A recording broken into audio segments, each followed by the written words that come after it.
The S&P 500 just had the worst week since 2020 and is now down nearly 25% on the year and officially stuck in a bear market. There are a number of stocks down huge on the year, especially growth stocks. Not many have been immune to this market-wide sell-off except for the likes of stocks within the energy sector.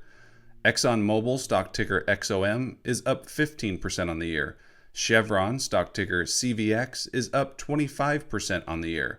Occidental Petroleum, stock ticker OXY, is up an astonishing 80% this year. And the energy sector ETF XLE is up nearly 30%. The VIX, which measures expected volatility, ended the week with a reading above 30. For context, a reading below 20 is normal. This rise in volatility has coincided with the Fear and Greed Index falling to an extreme fear level. So what is causing the market crash here in 2022? We will take a look at that in today's video, as well as discuss some of my most recent buys.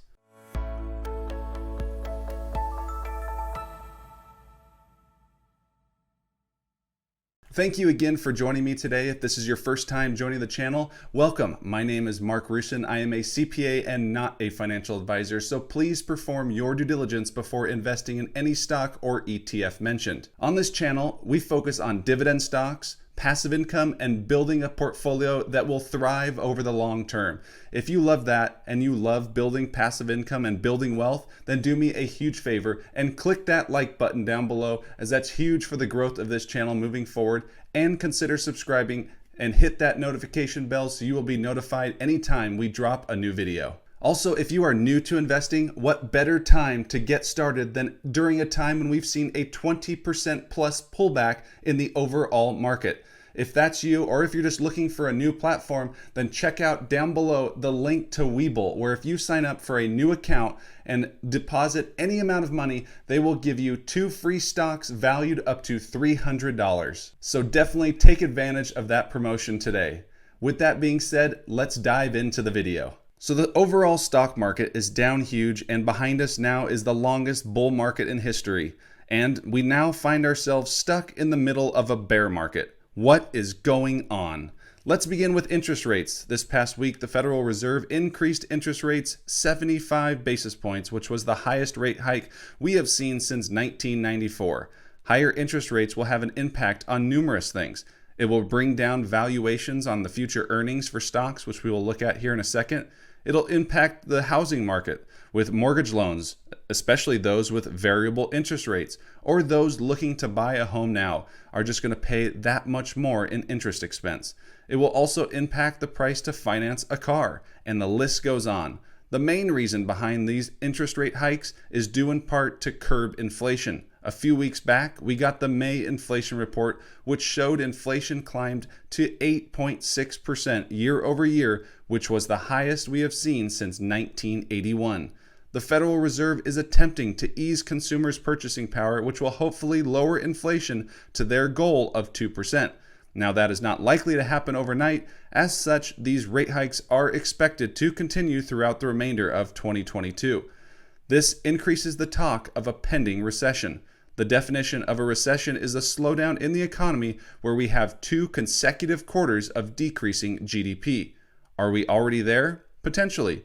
GDP estimates for 2022 began the year over 4% and have since fallen below 1%, and leading us lower and more into believing that a pending recession is on the way.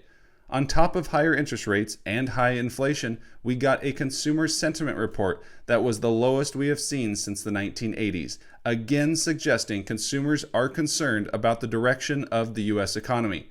So how do these interest rates impact stocks, you may ask? Well, Warren Buffett explained it best when he said interest rates are like gravity in valuations to stocks. The reason behind this is based on the fact how many of us value stocks. When using a discounted cash flow model, the risk-free rate is typically a government bond. The risk-free rate is the bare minimum return you would need for an investment to make sense. Let's say a government bond paid you 8% return, call it. Why would you go out and buy a stock that potentially could return less based on a discounted cash flow model? Over the past decade plus, we have been living in a world with near zero interest rate environment, at least here in the US. Over in Europe, we saw a negative rate environment, which has allowed stock valuations and assets to thrive during this period. So where do we go from here?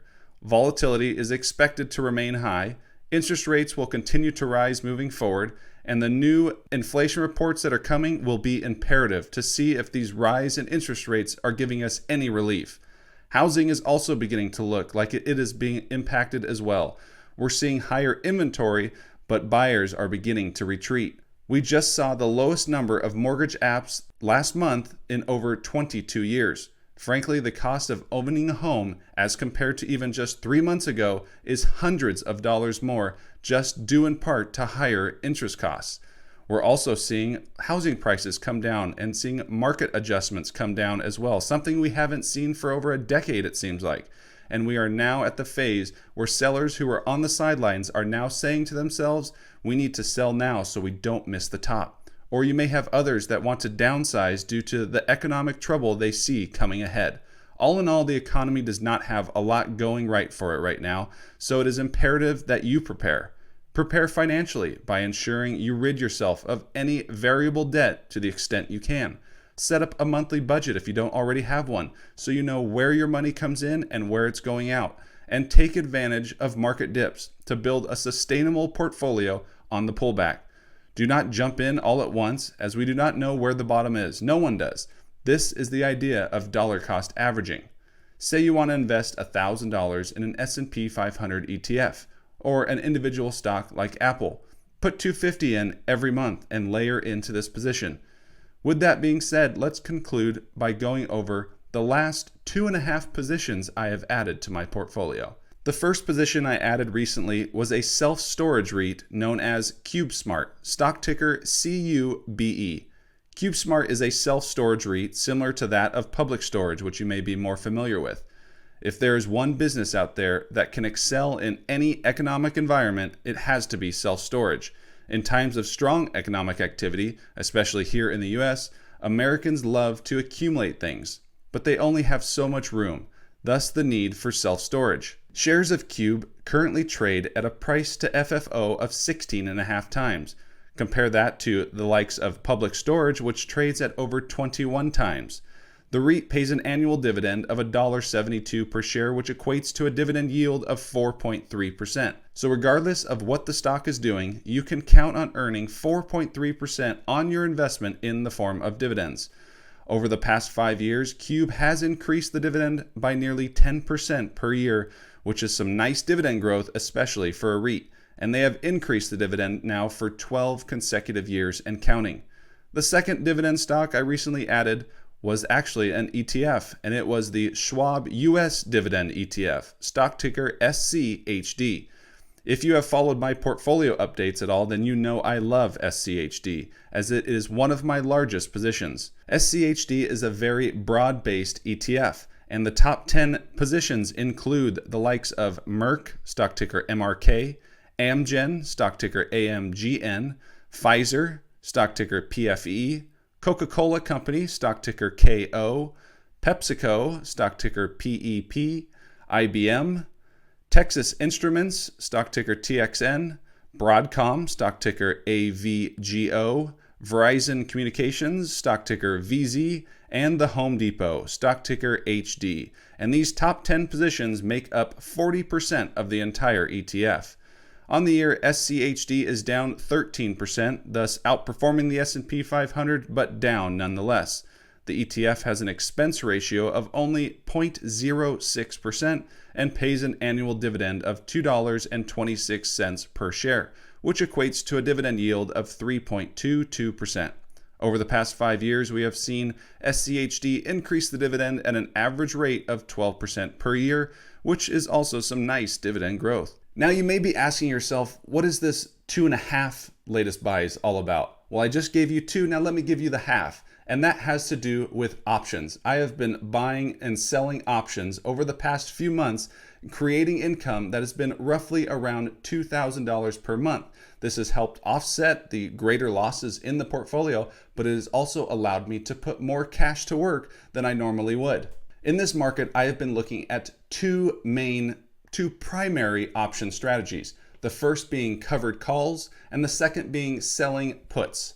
I do these on positions I already own for covered calls, and for the puts, the key is to do it on positions that I like and wouldn't mind owning if we do see a violent pullback that goes below the strike price. If you are wondering what these strategies are all about, I take a very conservative approach, but down in the description below, I will put a link to 2 very easy to read guides. I mean, these are very easy to read guides that describe both of these concepts, one being covered calls and the other being selling cash secured puts. Essentially, you are earning a premium and waiting. Another thing to add when it comes to options is to familiarize yourself with a handful or so of stocks. When I'm selling options or buying options, either way, I'm usually doing it in 5 or 6 stocks that I watch the charts regularly. I read up and track the valuations regularly. So the 5 or 6 that I'm usually playing options are QQQ, SPY, which is the greater S&P 500 ETF. I do this on Apple, Tesla, Home Depot, and Microsoft. All of these have option plays that are moving a lot and have a lot of liquidity in them. There's a lot of folks that are playing options. If you go into a stock like a smaller REIT or so, there's not a lot of liquidity that's going into these option plays. Thus, you're not going to get huge premiums or you're not going to get the swings that you're looking for. So again, options can be very risky. So make sure you take a look at those guides down below to first familiarize yourself with a strategy and see if it fits your portfolio. Well, there you have it, folks. An overview of where we're at with the economy right now, where it looks like we're going with the economy with the higher interest rates, a housing impact, how this higher interest rates impacts the valuations of stocks with the risk-free rate. We have treasury bond yields that are increasing as well. There's just not a lot going right in the stock market right now. We're going to continue to see these market interest rate rises from the Federal Reserve as they're looking to really attack inflation, which was the highest on record since the 1980s. Consumer sentiment is low. We need something. It's going to take a little bit of pain, but we need something to turn all of this around. The key is to take a dollar cost averaging approach. We never know when the bottom is going to be, but when it hits, it's usually swift and fast. So the key is to layer into these positions. If there's stocks that you follow and stocks that you like, you know the valuations are right now. So if a stock like Microsoft or Apple comes down to, say, 18 times earnings, let's throw a little bit in there. If it comes down to 17, 16 times earnings, let's throw a little bit in there because we know that over the past 5 years, stocks like Apple and Microsoft, just using those as examples, have traded over 20 times earnings. So over the long run, you are going to do well. Throw it into the S&P 500. Just layer in little by little and just take this opportunity to build your wealth and build your long-term perspective. So also take advantage of that WeBull promotion down below. If you're new to investing or just looking for a new platform, they're going to give you 2 free stocks that are valued up to $300. So definitely take advantage of that. And if you haven't done so yet, hit that like button. And with that being said, I hope you enjoyed the video and we will see you next time. Take care.